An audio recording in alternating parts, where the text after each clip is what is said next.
अस्सलाम वालेकुम दोस्तों, मैं हूं आपका दोस्त मोहम्मद मेहताब और उर्दू इनसाइड के तमाम देखने और सुनने वालों को खुश आमदीद। बेटा फिश रखने से पहले 10 बातें ज़रूर जान लें। यह खूबसूरत और दिल को मोह लेने वाली मछली बेटा फिश कहलाती है।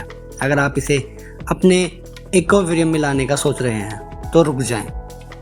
पहले ये 10 ज़रूरी बातें ज़रूर जान लें। नंबर 1, ये अकेला रहना पसंद करती है।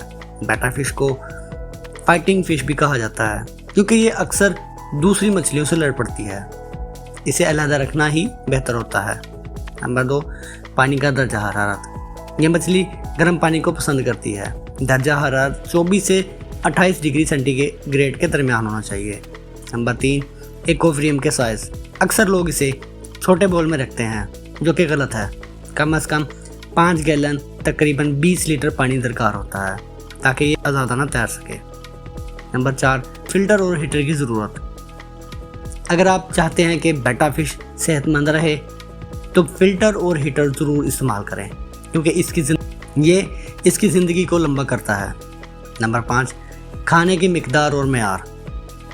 बेटा फिश को मखसूस पिलेट्स या ब्लड वार्म्स दिए जाएं। ज़्यादा खाना नुकसानदेह हो सकता है। दिन में सिर्फ 1 या 2 बार थोड़ा सा खाना काफ़ी है। नंबर 6, पानी की सफाई। हर हफ्ते पानी का कम से कम 25% तब्दील करना ज़रूरी है ताकि मछली सेहतमंद रहे और पानी बदबू ना करे।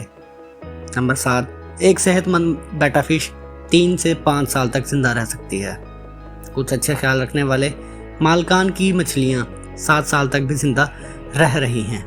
नंबर 8, रंग और नस्ल। बेटा फिश में कई रंगों और tail shape, crown tail, half moon, wheel tail आती हैं वगैरह वगैरह।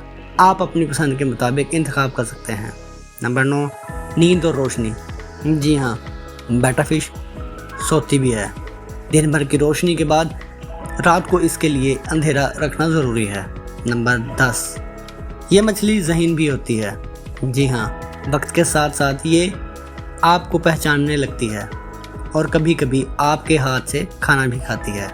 तो अगर आप बेटा फिश को पालने का इरादा रखते हैं तो इन 10 बातों को याद रखें। और हाँ, अगर आपको ये वीडियो पसंद आई हो तो लाइक, शेयर और सब्सक्राइब करना ना भूलें। मिलते हैं नेक्स्ट वीडियो में, तब तक के लिए अल्लाह निगहबान।